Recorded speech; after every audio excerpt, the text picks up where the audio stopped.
നിങ്ങളുടെ X loser husband ഇവിടെ എന്താ ചെയ്യുന്നത്? Excuse me for A second. നീ ഇവിടെ എന്ത് ചെയ്യ? നിന്നെ പോലുള്ള ആളുകൾക്ക് വേണ്ടി ഉള്ളതല്ല ഈ പാർട്ടി എന്നറിയില്ലേ? എന്നെ ഫോളോ ചെയ്ത് എല്ലായിടത്തും വരാണോ നീ?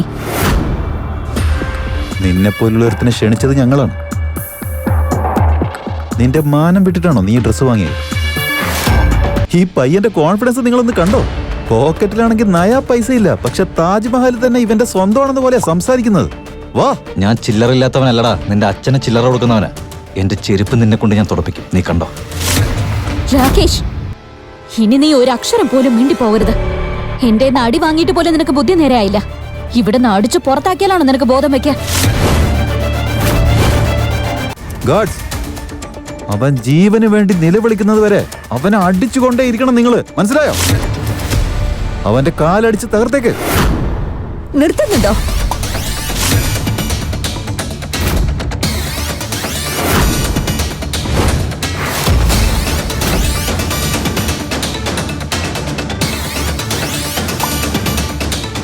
രാകേഷ് സാർ എത്ര വലിയ മനുഷ്യനാണെന്ന് നിങ്ങൾക്ക് അറിയാമോ? Rakesh, I like it. രാകേഷിനെ പറ്റി എന്താണോ ചിന്തിച്ചത് അതിനേക്കാളും ഇൻട്രസ്റ്റിംഗും അമേസിംഗുമാണ്. ഞാൻ ആരാണെന്നുള്ള സത്യം ഇവരോട് പറയേണ്ട സമയമായെന്ന് എനിക്ക് തോന്നുന്നു.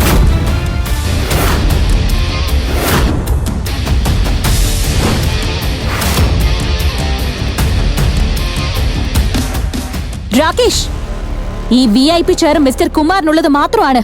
നീ അതിൽ ഇരിക്കാൻ പാടില്ല.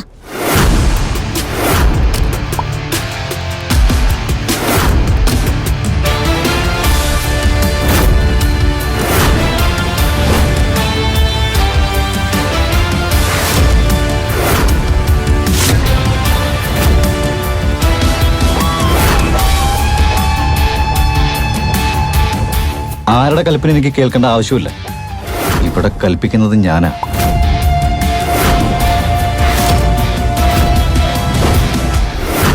നിന്നെ പോലുള്ള ഒരുത്തൻ ആ സിംഹാസനത്തിൽ ഇരുന്നു കഴിഞ്ഞാൽ പിന്നെ എങ്ങനെയുണ്ടെന്നറിയോ? രാജസിംഹാസനത്തിൽ കുരങ്ങിയിരിക്കുന്ന പോലെയാ. നിങ്ങളൊരു പഴഞ്ചൊല്ല് കേട്ടിട്ടുണ്ടോ? മൗനമാണ് ഈ ഭൂമിയിലെ ഏറ്റവും വലിയ ആയുധമെന്ന്. നിങ്ങൾക്കൊരു കാര്യം അറിയോ? നിങ്ങൾ ഈ പറയുന്ന കുമാർ എന്റെ മുന്നിൽ വെറും നായയ്ക്ക് സമമാണ്, മനസ്സിലായോ? അതിന് നീ ഇവിടുന്ന് ജീവനോടെ പോയിട്ട് വേണ്ട മോനെ. നിന്റെ ഡെഡ് ബോഡി പോലും ബാക്കി കാണില്ല. രാകേഷ്, അവസാനായിട്ട് ഞാൻ നിന്നോട് പറയാം, ഇവിടെ നിൽക്കുന്നവരോട് നീ എത്രയും പെട്ടെന്ന് മാപ്പ് പറയും. ഇല്ലെങ്കിൽ ഈ ദിവസം നിന്റെ അവസാനത്തെ ദിവസമായിരിക്കും. ഷീല, എനിക്കെത്ര സമയമുണ്ടെന്ന് നീ എന്തിനാ വെറുതെ വേവലാതിപ്പെടുന്നത്? നിനക്ക് 20,000 കോടിയുടെ പ്രൊജക്ടിന്റെ കാര്യം ഓർത്തല്ലേ ടെൻഷൻ? അതുകൊണ്ടല്ലേ നീ ഈ രാഹുലിനെ പോലുള്ള ലൂസറിന്റെ അടുത്ത് ഫ്രണ്ട്ഷിപ്പ് ഉണ്ടാക്കുന്നത്? സൗത്ത് ദില്ലിയിലെ 3 കുരങ്ങന്മാരാണ് ഇവന്റെ കൂടെ ഉള്ളത്. ഇവൻ എന്തുകൊണ്ടാണ് ഇങ്ങനെയൊക്കെ ചെയ്യുന്നതെന്ന് എനിക്കറിയാം. എന്നെ നാണം കെടുത്താൻ വേണ്ടിയല്ലേ, റൈറ്റ്? പക്ഷെ നീ ഇതൊക്കെ കാണിക്കുന്നത് ആരുടെയൊക്കെ മുമ്പ് വെച്ചിട്ടാണെന്നുള്ള ബോധം നിനക്കില്ല. രാവും പകലും കഷ്ടപ്പെട്ടിട്ട് സെൽവൻ ഗ്രൂപ്പിനെ ഞാൻ ഇത്രയും ടോപ്പിൽ എത്തിച്ചത്. I won't let you do any harm to it. You got it? ഒരുപാട് വലിയ കാര്യങ്ങളൊക്കെയാണല്ലോ സംസാരിക്കുന്നത്. 1 മിനിറ്റ് കൂടി ഒന്ന് വെയിറ്റ് ചെയ്യേ. കാറ്റിന്റെ ദിശ മാറാനായിട്ട് 1 മിനിറ്റൊക്കെ ധാരാളമല്ല. ഞാൻ ഈ ആകാശം തന്നെ മാറ്റിക്കളഞ്ഞാലോ? നിങ്ങൾക്ക് ഞാൻ പറയുന്നത് മനസ്സിലാവുന്നില്ലല്ലേ?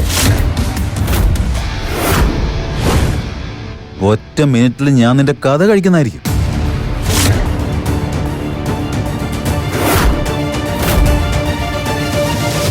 രാഹുൽ, നിനക്കെന്താ ഭ്രാന്തായ?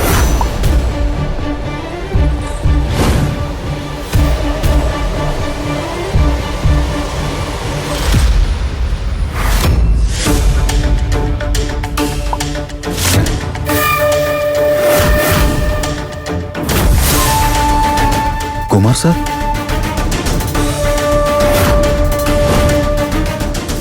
വരൂ കുമാർ. ഇപ്പതേ പാർട്ടി സ്റ്റാർട്ടായതേ ഉള്ളൂ. ഇനിയാണ് ഫൺ തുടങ്ങാൻ വേണ്ടി പോകുന്നത്.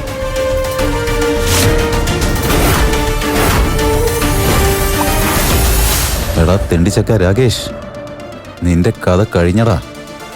The end. ഇന്നതാ ഇവിടെ വെച്ച് എന്റെ മുന്നിൽ കുമാർ മുട്ടൂത്താൻ പോവാ.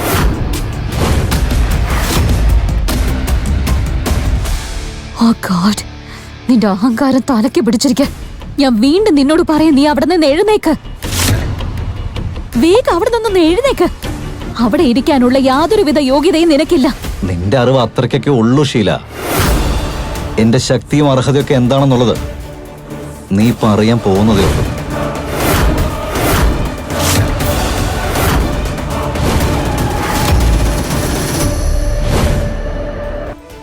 ഈ കഥ തുടർന്ന് കേൾക്കുന്നതിനായി ഇപ്പോൾ തന്നെ പോക്കറ്റ് FM ആപ്പ് ഇൻസ്റ്റാൾ ചെയ്യൂ.